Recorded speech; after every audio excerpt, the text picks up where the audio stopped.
Hello to all friends, कसे आहात सगळे? रेडिओ एमपीएससी गुरु ऐकताय ना? Radio MPSC Guru spreading the knowledge powered by spectrum academy मध्ये तुम्हा सगळ्यांचं खूप खूप स्वागत. मित्रांनो, आज आहे 21 मार्च. आज आहे तुमच्या परीक्षेचा दिवस. परीक्षेसाठी तुम्हाला माझ्याकडून खूप खूप शुभेच्छा. चला तर मग आजच्या दिवसाची सुरुवात एक सुंदर आणि प्रेरणादायी विचार ऐकून करूया. स्वप्न मोफत असतात, फक्त त्यांचा पाठलाग करताना किंमत मोजावी लागते. आत्ताचा क्षण पुढच्या सेकंदाला इतिहास होत असतो. यातले काहीच क्षण जगाला विशेष म्हणून अजरामर होतात. जाणून घेऊया आजच्या दिवसाची विशेष गोष्ट आजच्या 21 मार्चच्या दिनविशेष या सत्रात. 21 मार्च हा दिवस जागतिक वन दिन म्हणून साजरा केला जातो. पाणी पिताना, वहीत लिहिताना, औषधे घेताना आणि अगदी घर बांधताना आपल्याला जंगलांची, वनसंपत्तीची जाणीव असावी यासाठी जागतिक वन दिवस साजरा केला जातो. वनातील स्रोतांचा वापर व अपव्यय टाळावा यासाठी संयुक्त राष्ट्रांनी हा पुढाकार घेतला आहे. दृष्टीआड असलेल्या सृष्टीचे महत्त्व मानवाला न समजण्याचे हे अगदी उघड उदाहरण म्हणता येईल. शुद्ध हवा, पिण्याचे पाणी आपल्याला मिळतात त्या जंगलांमुळेच. मात्र चंगळवादी जीवनशैलीसाठी केल्या जाणाऱ्या बेसुमार जंगलतोडीमुळे निसर्गाचा समतोल ढासळत असल्याचे 1970च्या दशकात जाणवू लागले. त्यातून मग जंगले वाचवण्याची संकल्पना पुढे आली. संयुक्त संघाच्या अन्न व शेती संघटनेच्या सदस्य देशांनी हा वर्ल्ड फॉरेस्ट डे साजरा करण्यास सुरुवात केली. जंगलांबाबत आस्था आणि जंगलतोडीमुळे होणाऱ्या हवामानातील बदलांबद्दल चिंता वाटत असणाऱ्या सर्वांना जागतिक पातळीवर व्यासपीठ मिळावे हा देखील वनदिन साजरा करण्यामागचा उद्देश आहे. बदलत्या हवामानावर भविष्यात उपाययोजना करताना आणि धोरण ठरवताना जंगलांबाबत योग्य विचार होत असल्याची खात्री या मंचावरून एकत्रितपणे करता येईल. तसंच 21 मार्च हा दिवस आंतरराष्ट्रीय रंग दिन म्हणून देखील साजरा केला जातो. आजचा दिवस विषुव असल्याने, म्हणजे दिवस व रात्र दोन्ही समान तासांचे असल्याने आंतरराष्ट्रीय रंग दिवस साजरा केला जातो. प्रकाश व अंधार विरोधाभासाचे रंग दर्शवतात, म्हणून विषुवचा संबंध रंगांशी जोडला गेला आहे. जागतिक कविता दिन म्हणून देखील साजरा केला जातो. या दिवसाच्या मुख्य उद्दिष्टांपैकी एक म्हणजे काव्यात्मक अभिव्यक्तीद्वारे जगातील भाषिक विविधता जपली जावी आणि लुप्त झालेल्या भाषांना त्यांच्या समाजात पुनश्च ऐकण्याची संधी मिळावी. हे जागतिक कविता दिनाचे मुख्य उद्दिष्ट आहे. त्याचप्रमाणे हा दिवस जागतिक कठपुतली दिन म्हणून देखील साजरा करतात. एक मनोरंजनाचं वेगळं साधन टिकावं, प्रसिद्ध व्हावं व त्या माध्यमाने जगात शांतता राखावी या उद्देशाने 2003 पासून हा दिवस साजरा केला जातो. तर मित्रांनो, आताच आपण महत्वाच्या दिवसांविषयीची माहिती ऐकली. आता आपण 21 मार्च या दिवशी घडलेल्या घटनांविषयीची माहिती ऐकणार आहोत. आजच्याच दिवशी 1556 साली ख्रिश्चन धर्मात सुधारणांची आवश्यकता आहे असे सांगणाऱ्या आर्च बिशप थॉमस क्रॅनमर यांना शिक्षा म्हणून जिवंत जाळण्यात आले. 1916 साली भारतरत्न शहनाई वादक बिस्मिल्ला खां यांचा जन्म झाला.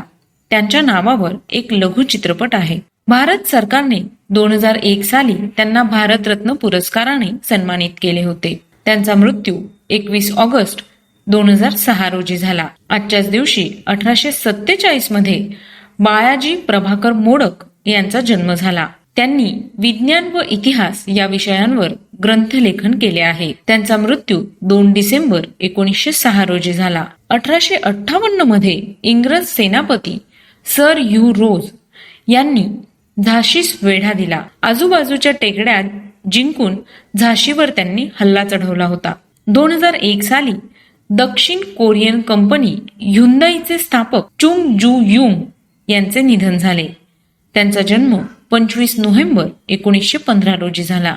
आजच्याच दिवशी 2006 साली सोशल मीडिया साईट ट्विटरची स्थापना करण्यात आली. ट्विटर हे एक सोशल नेटवर्किंग आणि मायक्रो ब्लॉगिंग संकेतस्थळ आहे. ट्विटरच्या साहाय्याने अगदी कमी शब्दात प्रतिक्रिया व्यक्त करता येतात किंवा संवाद साधता येतो. या मजकुराला ट्विट म्हणतात. ट्वीट्स ही 280 अक्षरापर्यंतची लिखित पोस्ट असते. लेखक ही पोस्ट आपल्या पानावर प्रकाशित करू शकतो आणि ती कुणीही वाचू शकतात.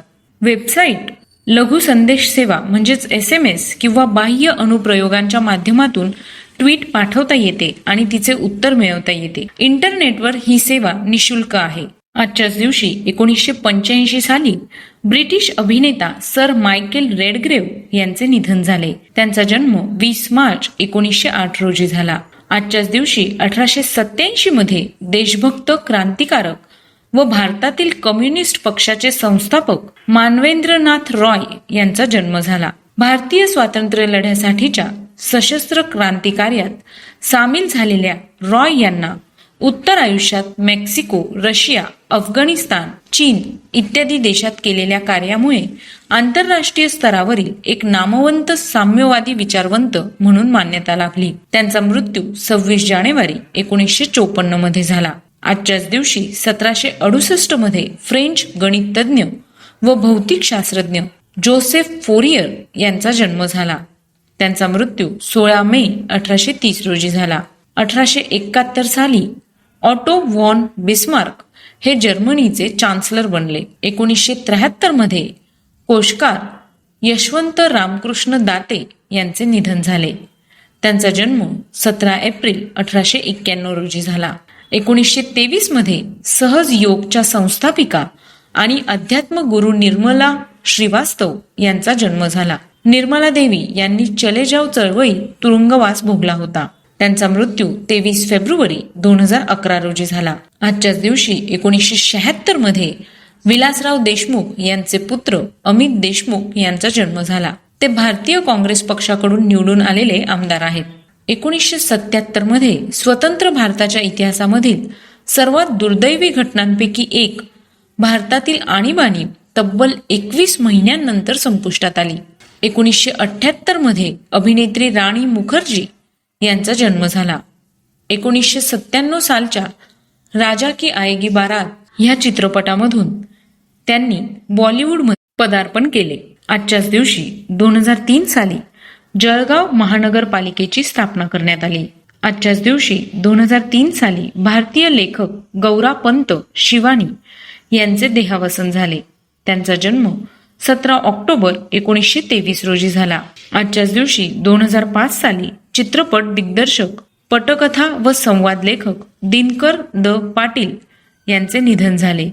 त्यांचा जन्म 6 नोव्हेंबर 1915 रोजी झाला. 2010 साली अर्थशास्त्रज्ञ व विनोदी लेखक पांडुरंग लक्ष्मण तथा बाळ गाडगे यांचे निधन झाले. त्यांचा जन्म 29 मार्च 1926 रोजी झाला. तर मित्रांनो, ही होती आजच्या दिवसाची विशेष गोष्ट, म्हणजेच आपलं दिनविशेष हे सत्र.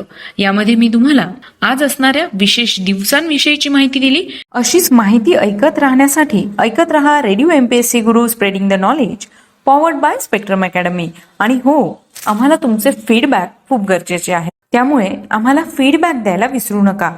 त्यासाठीचा आमचा व्हॉट्सअप क्रमांक आहे 8698 8698 80, म्हणजेच 8698 869880. ऐकत रहा radio MPSC Guru, powered by spectrum academy.